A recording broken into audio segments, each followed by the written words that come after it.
Hello, everyone, and good afternoon. Thank you so much for taking time to join our Agents of Change here in Atlanta. My name is Christy Stubbs Henderson. I am the co-chair of our DEI here in Atlanta and the managing broker of Johns Creek and Covington.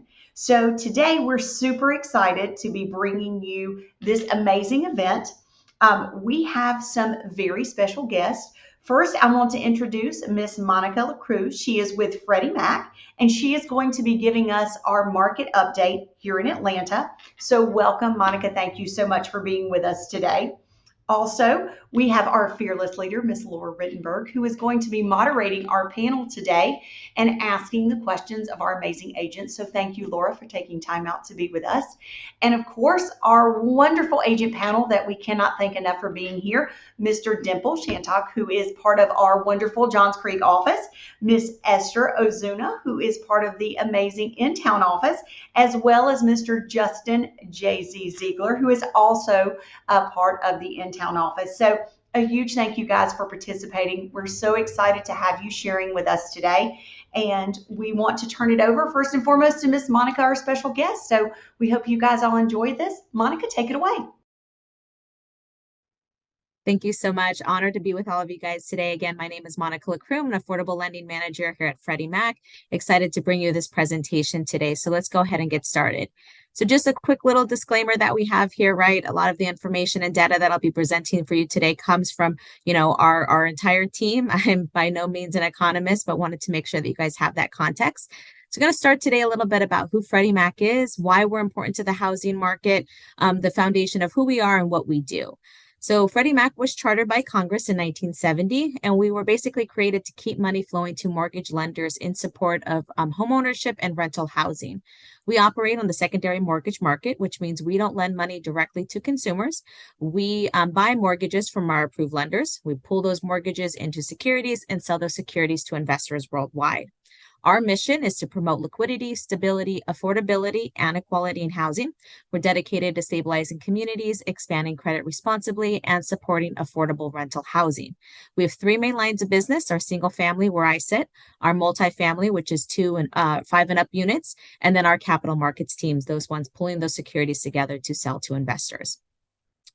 So we know that the changing face of the borrower is changing, right? We know that the more and more minorities are becoming the majority, and the census data projects that by 2045, the non-Hispanic white population will shrink to 49.7% and will no longer be the majority population. We also know that millennials are the most diverse population the U.S. has ever seen, and the data that I share with you today is going to help you prepare to work with these types of buyers. So the first demographic that I want to talk about with you is the Hispanic home buyer. Now, the data points that I share with you are coming from the State of Hispanic Homeownership Report.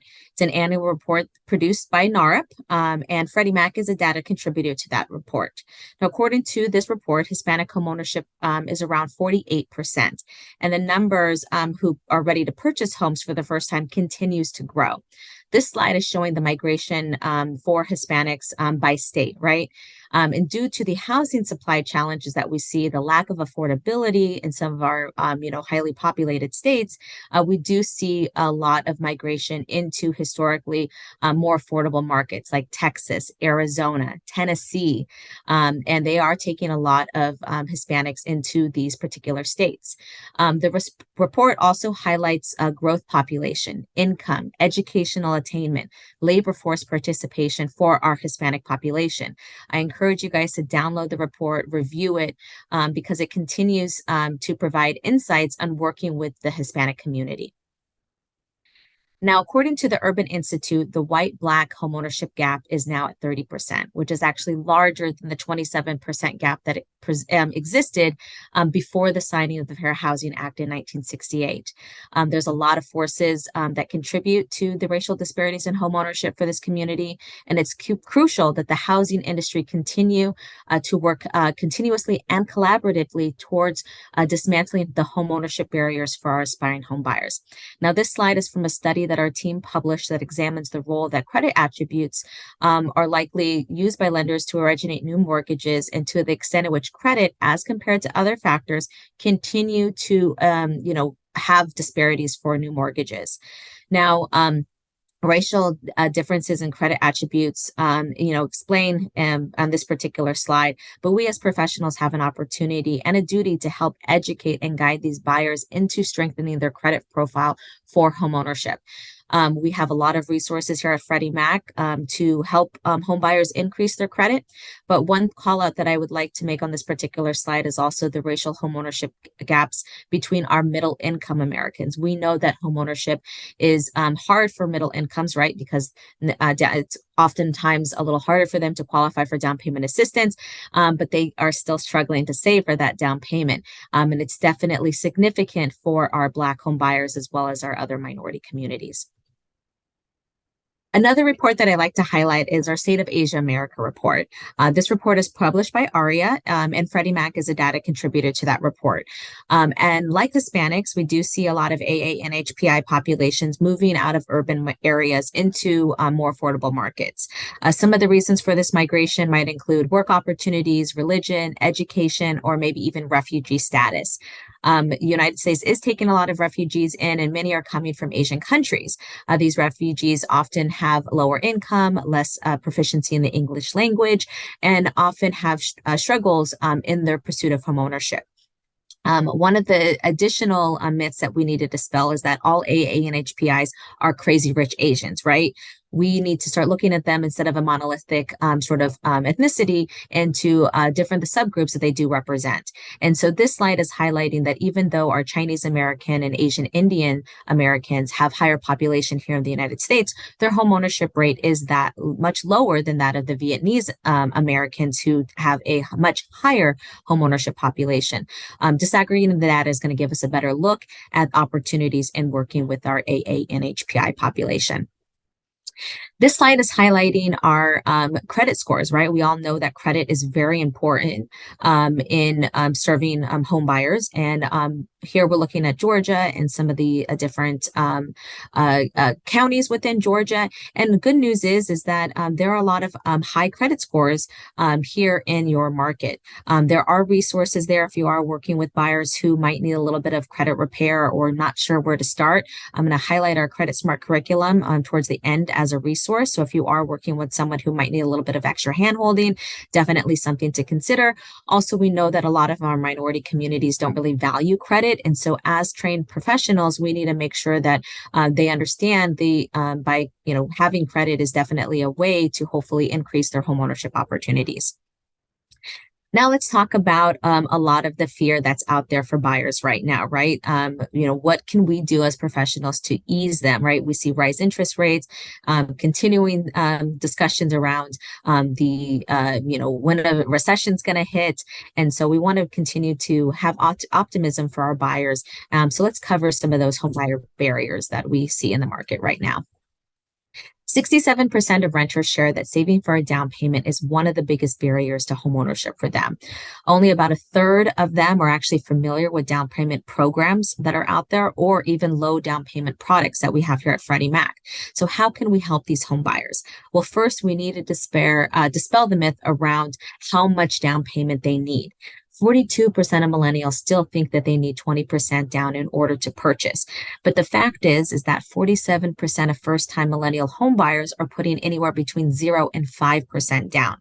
Now, if close to half of these millennials think that they need 20% down, they're not even looking and considering home ownership, right? They're not calling your offices. They're not setting up appointments.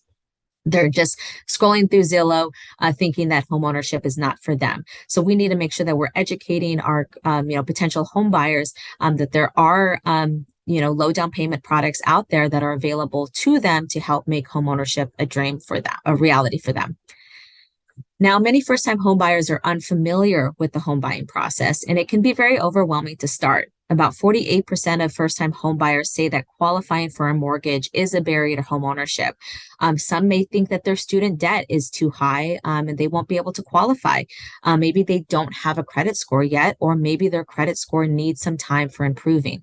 These tools are out there to educate them on the process. You can be their trusted advisor to guide them so that you can help explain it's not as scary as they think it is, and it's never too early to start. Right now, if they develop a plan, and they stick to it, and you are, their teacher and getting them on that plan, you're going to create a client for life.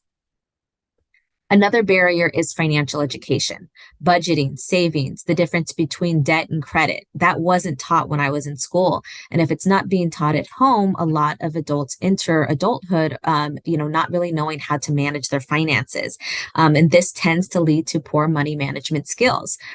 We also see that studies are showing that fintech tool usage also tied to poor money management, right?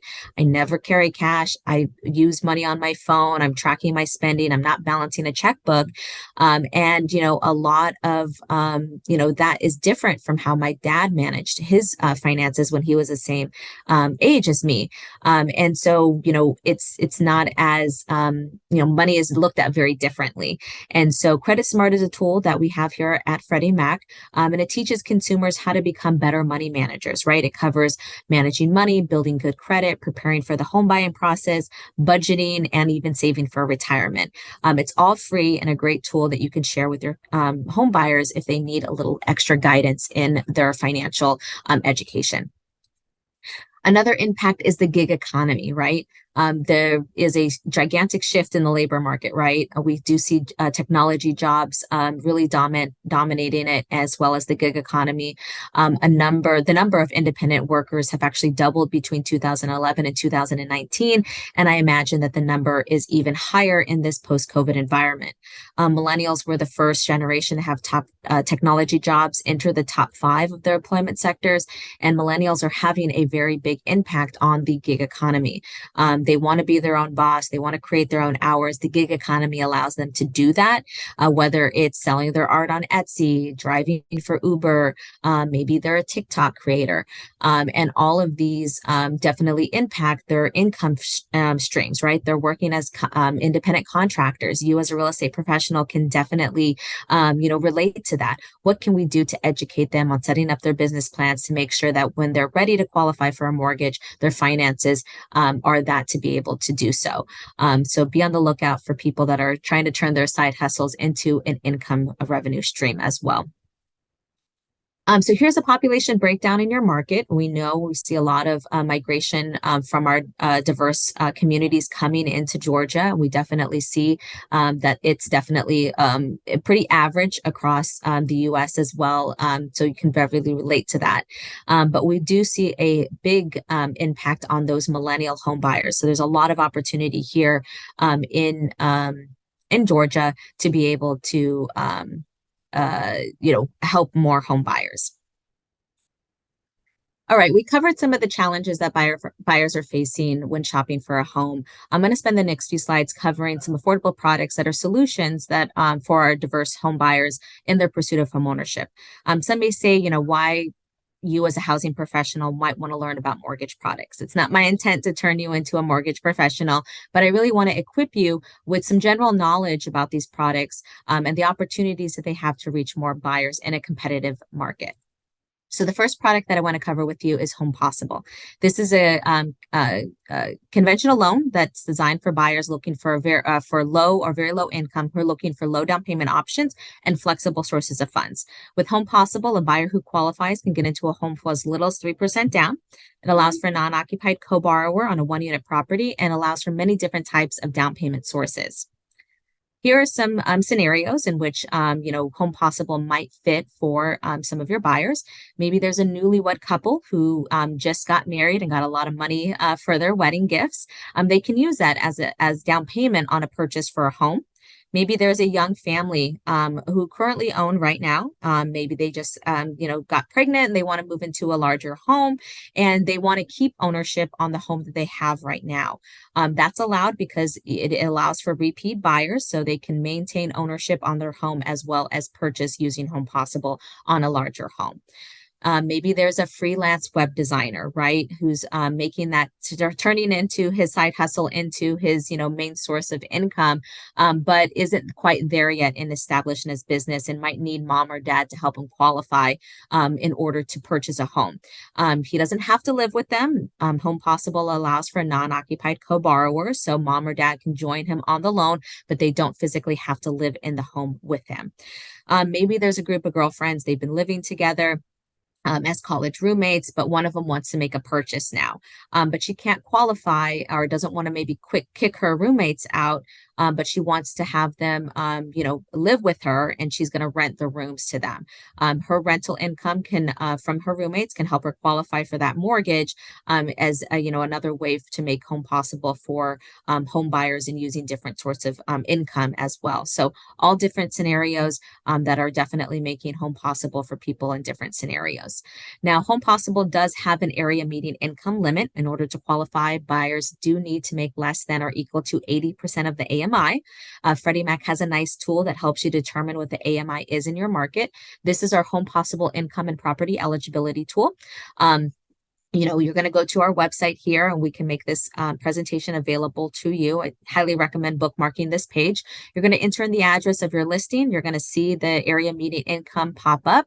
But this website also has additional tools. You'll see the down payment resources page. When you click on that, it's going to take you to another website and it's going to highlight all the down payment programs that home could qualify for. So this is a great, website to use on a current listing. So if you are, working with the buyer who's interested in a property, you can see if they qualify for some down payment.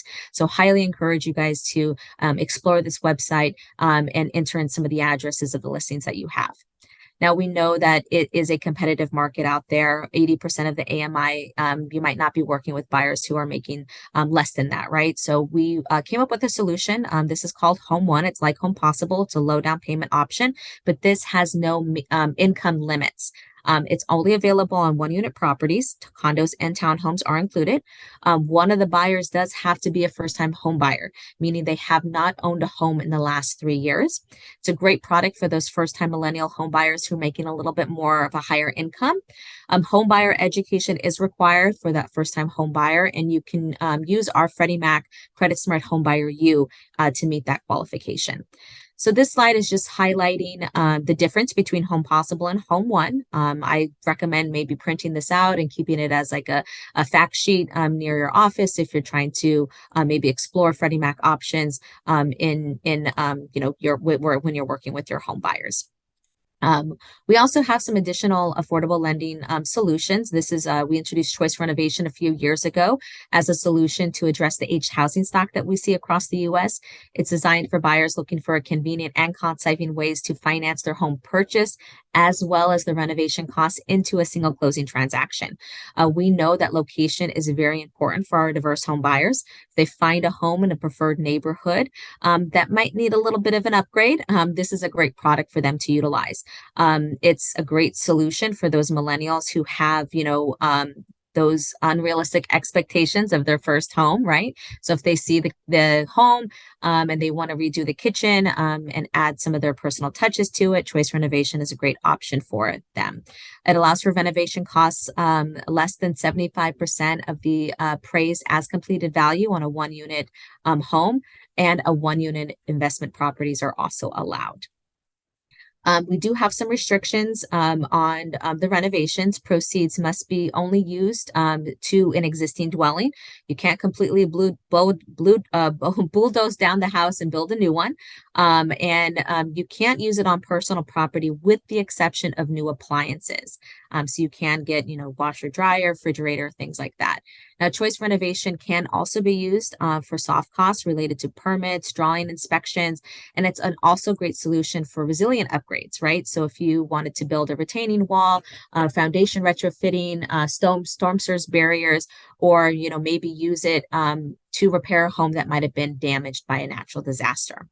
Now, I covered a lot of information with you guys today. I just want to close with some of the resources that we have here at Freddie Mac. A reminder, we can't market to your buyers. We can't sell anything. We really want to be a resource to provide more opportunities to reach more home buyers and provide solutions for both you and your clients. So the first resource is our home, My Home by Freddie Mac. This is a consumer-facing website. It has answers to common questions related to home ownership. It has quizzes, infographics, and quick read articles that your buyers can use to gain knowledge about the home buying process. It's great for people looking to refinance, sell, rent, and it's a pressure-free place because, again, we don't have any ads, and we want to make sure that we're providing free and useful information. So I highly encourage you guys to check out My Home by Freddie Mac. The next is our Credit Smart curriculum. So when I talk about Credit Smart, I talk about it in three buckets. The first is Credit Smart Essentials. It's now available in Spanish, and this is for consumers who want to take ownership of their finances, right? They want to become better money managers. It's going to teach them saving for a car, saving for retirement, creating budget plans, worksheets. It also does cover a little bit about home buying, but also repairing their credit, the difference between debt and credit scores. We also have Credit Smart Homebuyer U. This is that financial homebuyer education. So if you are using a first-time homebuyer product and you need some homebuyer education, highly recommend Credit Smart Homebuyer U. It's free. It's also available in Spanish. This takes about 3 hours. At the end of that, you would get a certificate that would be going to your lender so that they can certify that they've taken that education. We also have Credit Smart Coach. This is for the professional. You can become certified to teach Credit Smart Essentials in your community. So highly encourage you guys to check out our Credit Smart curriculum and how it might be able to help your buyers. And then the last resource that we have for you is our Reps Resource Center, Real Estate Professionals Resource Center, right? We share a lot of news and information as it relates to, mortgages and in the industry news, but we created a little hub that's designed for real estate professionals. So if you want to hear about upcoming trainings, some insights that are affecting you in your business, if you want a resource to all of the different products and data that I covered today, highly recommend that you guys check out our Real Estate Professionals Resource Center. We share a lot of information that's going to really hopefully help you, reach more home buyers and, make the dream of homeownership for so many. So thank you so much for having me today. I really appreciate your time. I'm available if you guys have any questions. I'm looking forward to hopefully the next event. So I want to say thank you again to our panel. And Dimple, tell us just a little bit about yourself. Introduce yourself to our audience today. Hi, good afternoon, everyone. My name is Dimple Chandhok, and I've been licensed here in Georgia since 1995. I moved here in this country in 94, and I joined Coldwell Banker in 1999. At that time, it used to be just the Duluth office, and then we moved to Johns Creek, and now we are a Johns Creek Duluth office. And I work mainly with commercial clients, so I practice commercial real estate much more than on the residential side. Thank you, Dimple. We're so glad you're here with us today. Esther, tell us a little bit about yourself. Hi, everybody. I have been part of the Coldwell Banker family for a little bit over a year. I've been licensed for 4 years. I'm also the current marketing director for NAREP and the president-elect for Women's Council of Realtors of Atlanta. That's wonderful. You're so involved in the community, and thank you for being with us. We're glad you're part of the Coldwell Banker family. And Justin. Hi, everyone. Justin Ziegler here. I am the team leader of Common Ground Home Team. My pronouns are he and him. And let's see here. I am the incoming president nationally for the LGBTQ plus Real Estate Alliance. Excellent. We're so glad you're with us today. So I want to start by just asking, what does diversity mean to you? And Justin, would you go first and just tell us, what does that mean? Sure. Well, I mean, I think really more than anything, it means that everyone has a seat at the table. And I think that visibility is a huge important thing. I tell this to people, but when I turned 16, I put a rainbow sticker on the back of my car. And the truth of the matter is, I don't even really love rainbows. And my parents were like, "Why'd you put the rainbow on the back of your car?" And I said, "I want everyone to know someone who is gay." So, having visibility is important. I think that you attract talent when talent can see themselves at every level within an organization. And I think that you get a lot more resources, you get a lot more ideas, and you just go further by having, people around you that come from different and diverse backgrounds. Thank you. Thank you. Esther, would you share with us what diversity means to you? Yes, for me, diversity is inclusion, just including everybody in anything, not only in just like as my clients as well as the organizations I'm with, making sure that, everybody feels welcome, everybody gets the attention and help they need. That's what diversity is for me, just making sure everybody's included and nobody feels left out. Thank you, Esther. I love that. And Dimple, will you share your thoughts on what diversity means to you? It means a whole lot to me. Coming from India, Asia. In the beginning, I was working with only people from India or Pakistan or Bangladesh. But for the last 6, 7 years, I would say that since I've been getting referrals from other agents from all the offices in Metro Atlanta, I have a chance to work with people from many other communities, many other cultures. So working with the people of different background, culture, ethnicity, language, national origin, that has given a big impact and boost in my business. Excellent, thank you. And Esther, maybe would you share how diversity has impacted your business? Of course.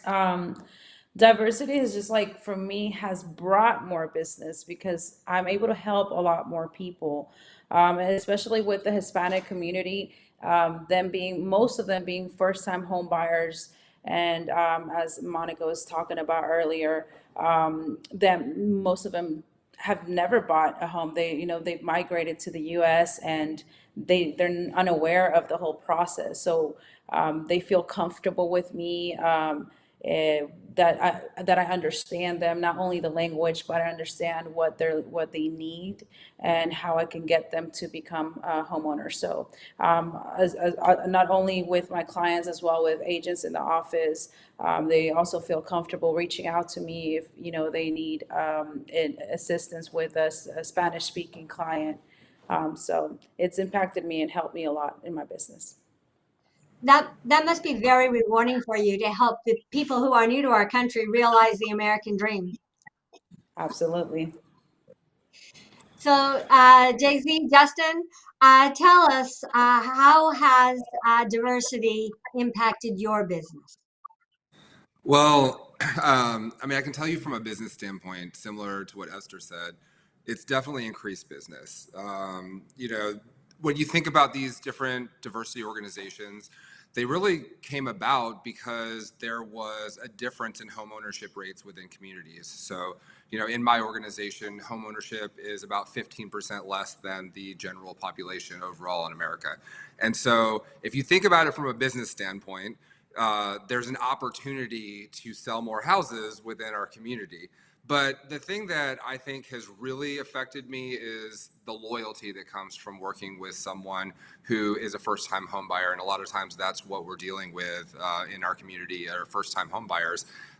It creates, with the clients that I work with, a really, really strong sense of loyalty. I did a deal recently with a younger couple. It was a set of first-time home buyers, and we got them into a house. They didn't think they were going to be able to because they really didn't have a whole lot of money, and we found them a creative loan situation. I got them a good bit of closing costs, and as we walked out of the closing table, they handed me an invitation to their wedding, and they were like, it just wouldn't be the same if you couldn't come. I hope you can come. And like, that just meant the world to me. It's like my favorite story of 2023, because you realize just the impact that you're making on someone's life.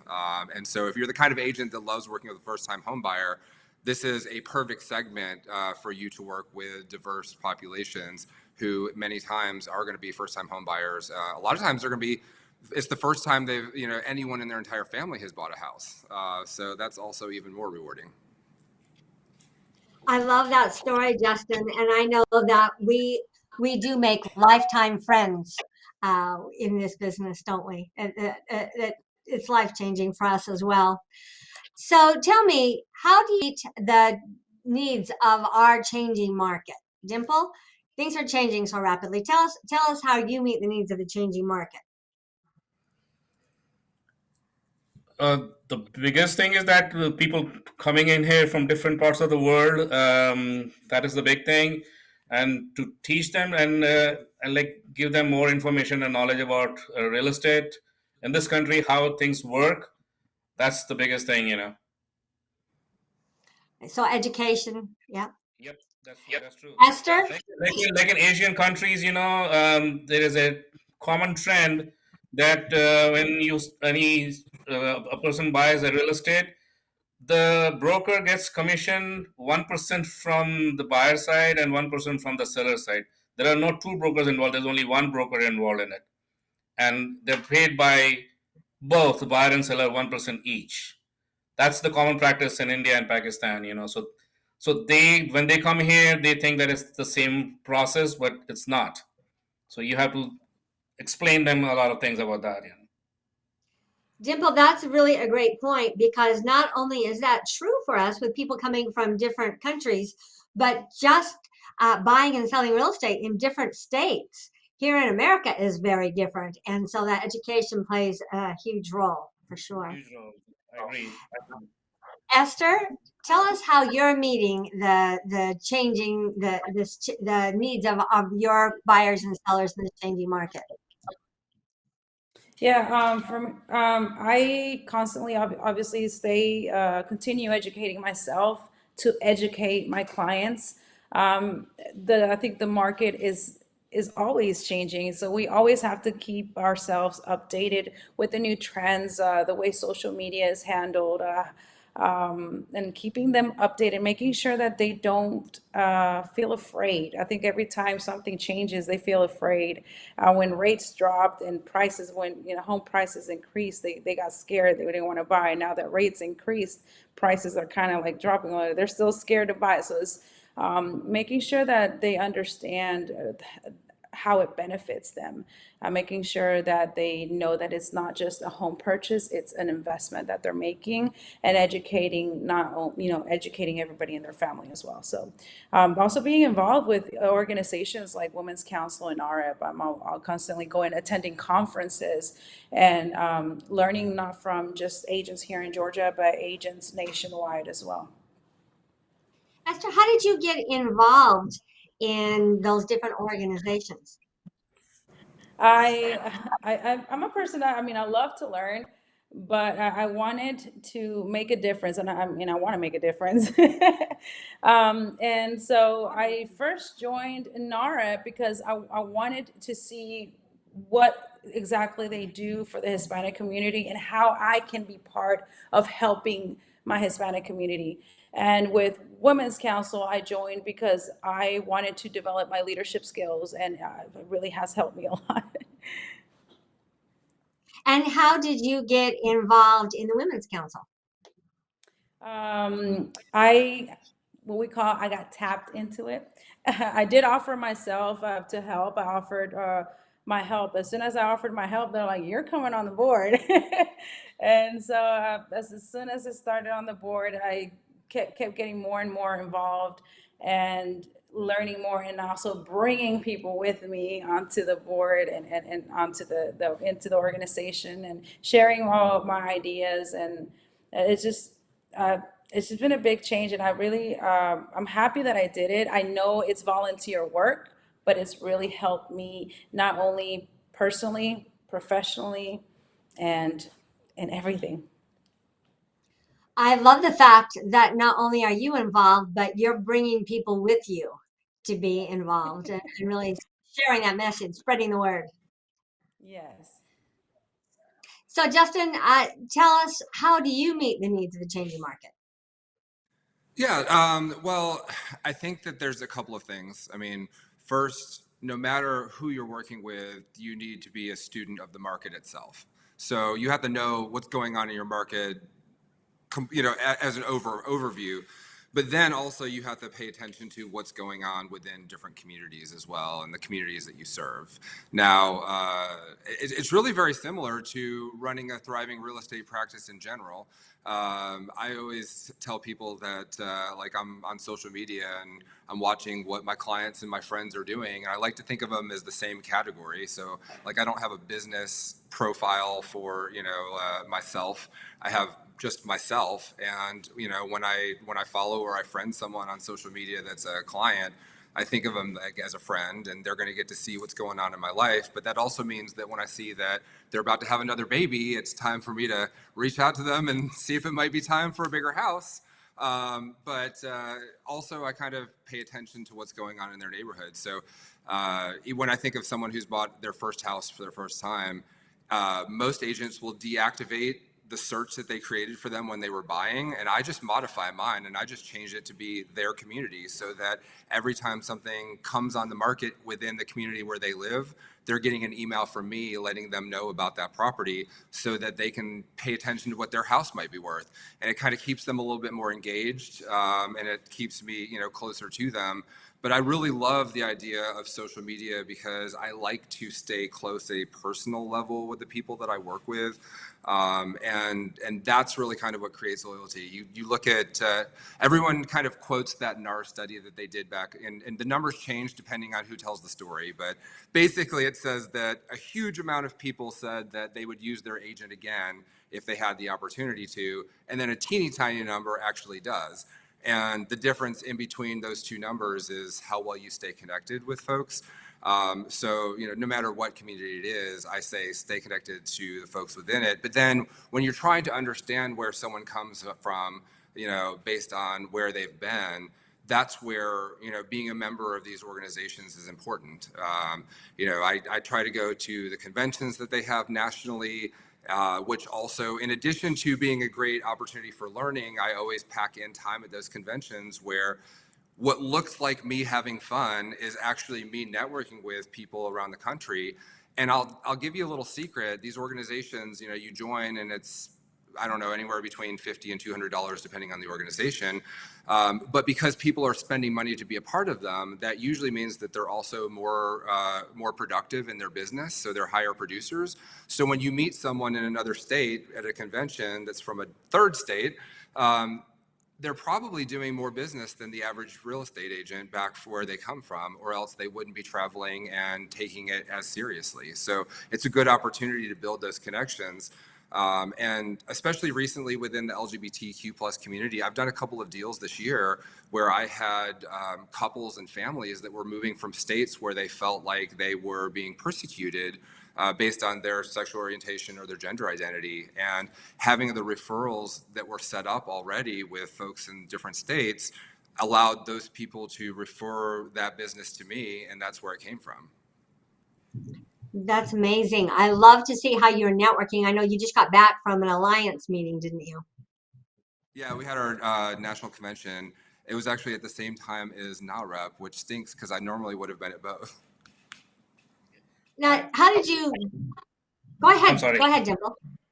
I would say that I have been part of Empire Board and NARAB and also Alliance, and this was all just because of DEI. I was introduced to DEI by Derek Scheid, and then when we had our in-town meeting, that's where I met Archie Emerson, who is the Empire Board president, and then that's how I became the member of Empire Board, and then automatically you become a member of NAREB. And then at a DEI event at Wiseman office in Buckhead, I met Jay-Z and Manny, and then I joined Alliance. So I'm thankful to the DEI group that I've been part of all these organizations, and I'm so overwhelmed because I've been attending a lot of events organized by Empire Board and also NARAB locally here in Atlanta, and also online classes too. That's excellent. Dimple, tell everybody what the Empire Board is. I'm sorry? Why don't you tell everyone what the Empire Board is? I'm not sure everyone is familiar with that association.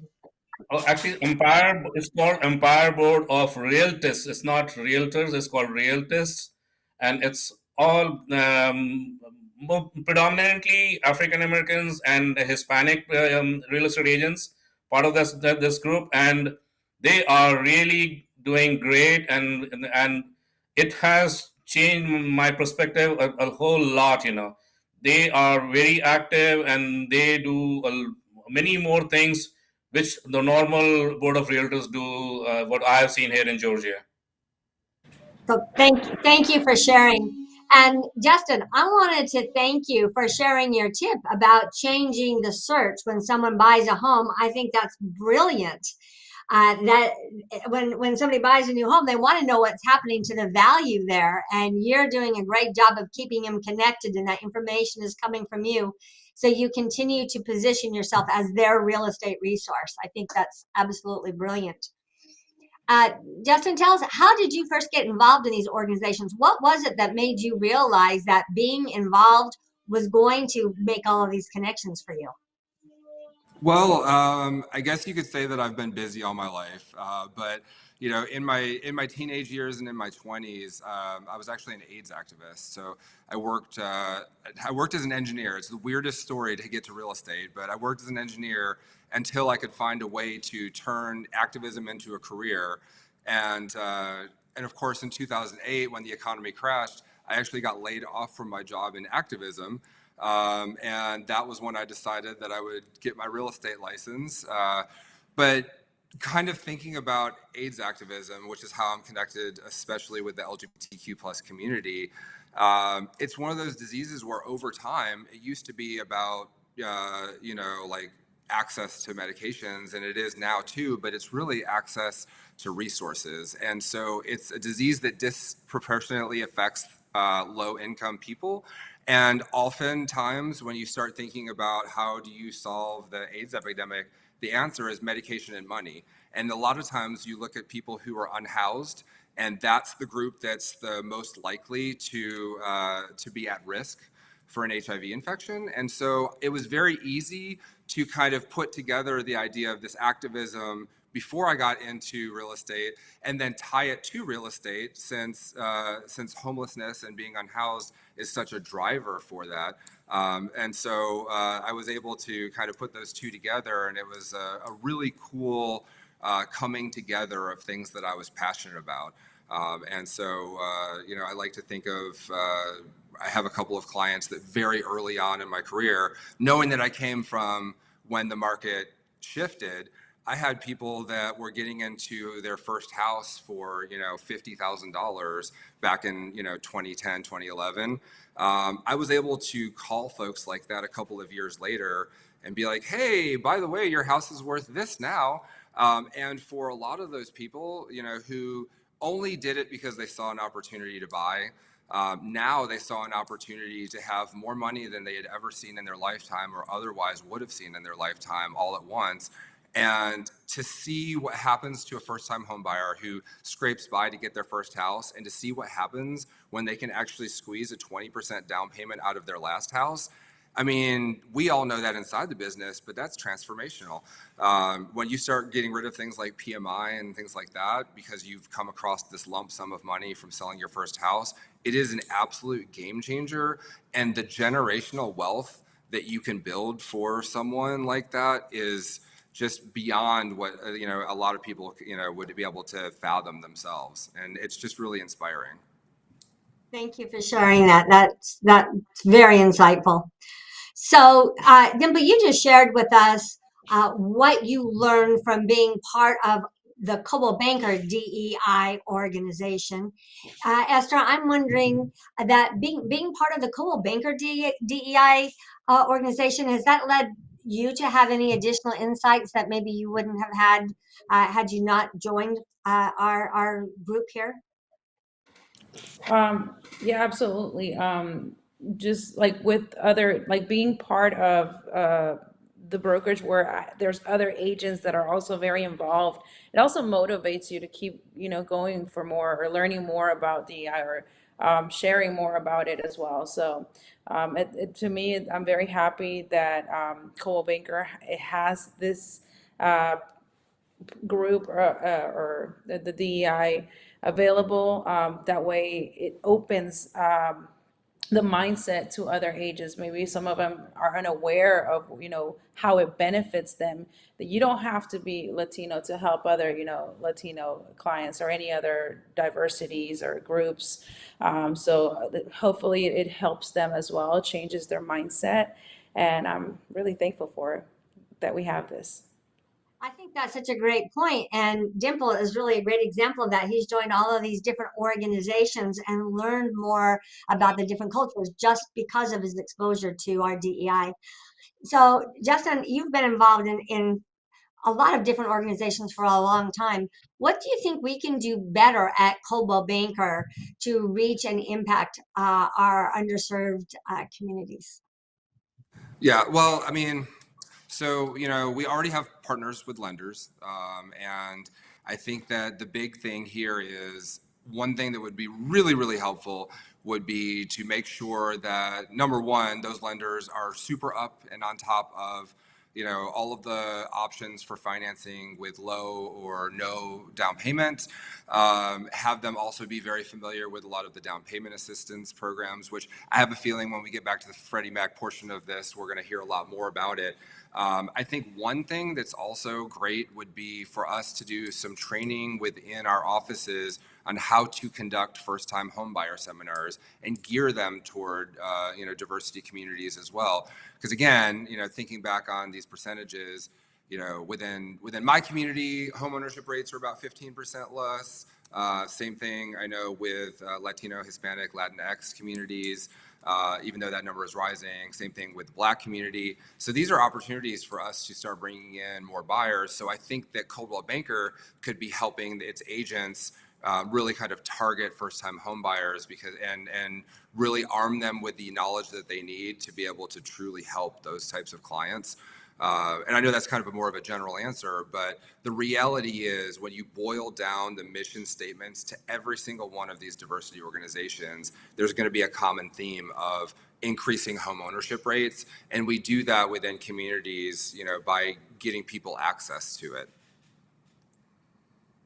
Thank you, Justin. I think that it is so true that there are many people who do not understand that there is a path to home ownership for them available today, and we need to share that information. I mean, Dimple, in you 2023, how often do you hear someone, say something like, "Oh yeah, I want to buy a house, but I don't have 20% down." And inside the industry, we all shudder because we're like, "You don't have to have 20% down. Like we can find you a 10%, a 5%, a 3%. Are you a veteran? We'll get you zero down. Are you willing to live 30 minutes away? We'll get you a USDA with zero down." Those kind of things. The options are out there. absolutely. So, Dimple, you've been really a role model for us. When you learned about some of the different opportunities, you jumped right in and got involved. How do you think we could get more agents involved in our DEI committee and initiative? I try to push a lot in my office. I send them messages. I want them to be more involved with our Neymar board. They have events every month. So Christy and we keep trying. I keep announcing, sending them messages. We got to be more involved. People should realize that um, attending these events, you learn a whole lot. There's so much of information which you can gather and utilize in your business. I love that you do that. I agree. I think this is a grassroots effort, and I think that with our organization, our community that we have here, I think that we have a core group of agents who get involved, and I see those same faces all the time. And so I would like to hear from Esther and from Justin too. What do you think? Now, Esther, I know you'll grab somebody and bring them with you. How can we get more Coldwell Banker agents and more agents from other companies involved in our DEI initiative? I think a lot of agents are scared that this will take a lot of their time. It consumes their time, and they don't want to do like volunteer work, or they don't want to steer away from, doing their job in real estate. But I think it helps you. It helps you bring in more clients. You build so many relationships. You get to know so many people that are gonna help your business. It's not it doesn't just bring in like, it's not just like, how can I say, that you're helping the organization. The organization helps you as well. When you're doing this and meeting people, building these relationships with different organizations, like you like could come together and collaborate with other agents and other offices, or other organizations. And so I think it helps you build your business and grow it in Justin was saying, like when you go to the conventions, you also network with agents that are top, and that you get ideas from them as well. It helps you grow. So it's not just taking your time, it's not consuming it really helping with your business. And being part of the DEI organization, you learn a lot more as well, and you get more clients. Thank you, Esther. I'm going to ask Justin the same question. I think that such an important message that we have is that you don't have to be Latino to be part of NARUP, and you don't have to be part of the LGBTQ plus organization in order to be involved and network and make a difference. And the same thing is true with all of these different organizations. Justin, how can we do a better job of telling that story and getting everyone involved? Yeah, well, I mean, about 20% of our membership are allies, meaning they don't identify with the LGBTQ plus community at all, but they are showing allyship by being a member. And I'll actually give you a really good example. There is an agent who is a Coldwell Banker agent. I would consider her a friend. And she joined because, like I was involved, and she saw value in it. And she actually got a referral from another state, and she was like, "But I'm not gay. Are they going to want to work with me? Is it okay?" And I was like, "No, that's the thing. What you're telling someone by being a member of this organization is that you're accepting." Right. By the way, I don't love the word tolerance. No one wants to be tolerated. They want to be accepted. So, think of it in terms of acceptance. But what people really want is they want to be accepted for who they are and feel like they're working with someone who isn't judging them in any way within my community. Right. And you can do that by showing this allyship. And, the great news is a lot of times it turns into business.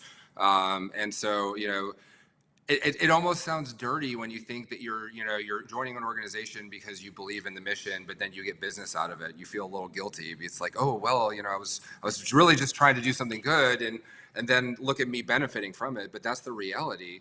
And the clients that end up reaching you are grateful because they want to do business with someone who's accepting and is in line with or comfortable with the similar value structure, and that they're going to be able to do a transaction that's based on buying a house and not based on some sort of weird judgment that that might be perceived or not perceived.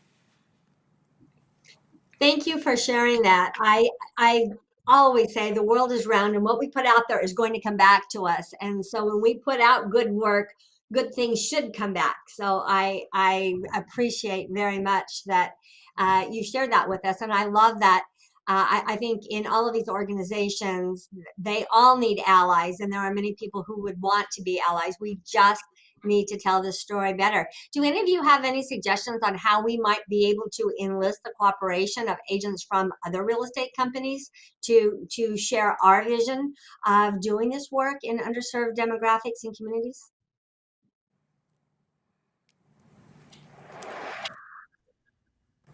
Who did you ask? I'm sorry. Who did you ask this question? How we might, yeah, how we might be able to enlist the cooperation of agents from other real estate companies to catch our vision, to share our vision with us. Yeah, we should have a conversation with them and give them our experiences and benefits of joining these organizations. That's how we can convince them to come and join.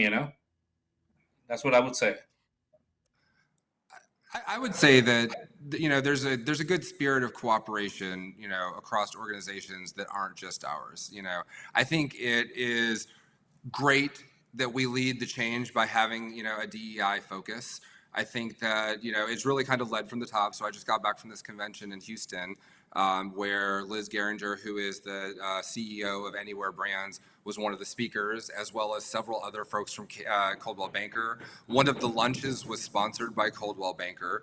And so I think that that's an opportunity where you have these conventions and say there's 500 people or 1,000 people, or if you're NALREP 10,000 people, and they see your sign, not just your signs that you're a sponsor, but also your participation of being there. I think that always speaks well. And I always come from that idea, the theory of abundance, right? So, I never have a problem working with people outside of our brokerage. And I think that when you do it with a positive attitude and you're there for the right reasons, people will be attracted to you. So if we're talking about recruiting people into Coldwell Banker, or bringing people into something that we're passionate about, like, showing that passion is how you do it, and networking with folks outside of the organization. So it always makes me proud when I go to an event and I see that it's been sponsored by our brand. Thank you for sharing that. Does anybody have any last thoughts before we wrap? I will You say know, this. They were saying on the Freddie Mac portion of this, they referenced the home ownership reports. NALREP does one, ARIA does one, the LGBTQ plus Real Estate Alliance does one.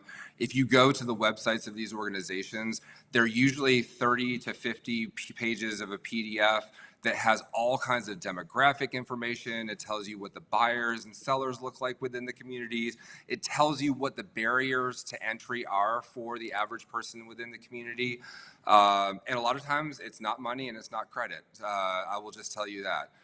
It's usually misconceptions. So I highly recommend that you check out those booklets, from those different organizations, because they are packed with information that really will help you work with different communities. And they're free. and they're, we love that. Thank you for sharing. I just want to tell you how proud that we are at Coldwell Banker to have you represent our organization and of the work that you are doing and the difference that you are making.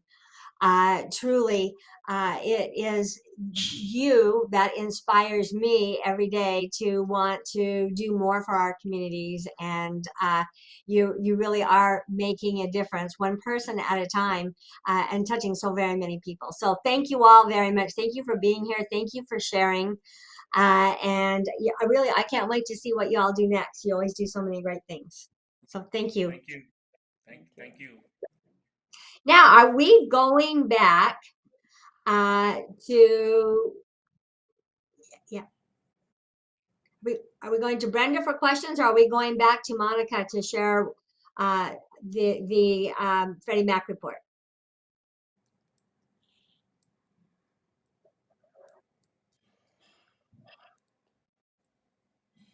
Brenda, I think you've got at least one question for us.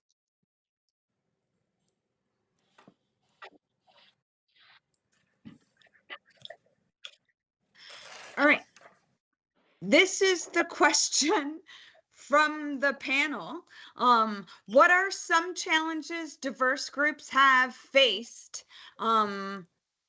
with the business that you've had to help them overcome and accomplish?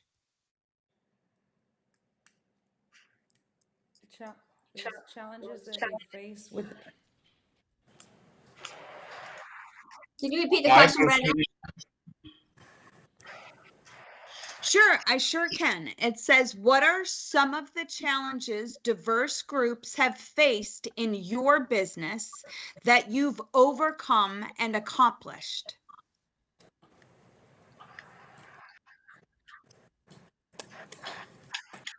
I personally have not faced any challenges yet. So I have not seen anything. I'm sorry.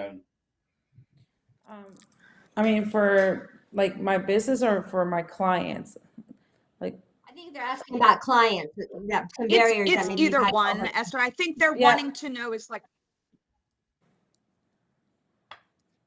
Yeah, I mean, sometimes it's just a lack of information that they have, or sometimes they see things on TV and then they get scared, and that's why I feel like it's important for me to do what I do, because that way I can help them and share and kind of like explain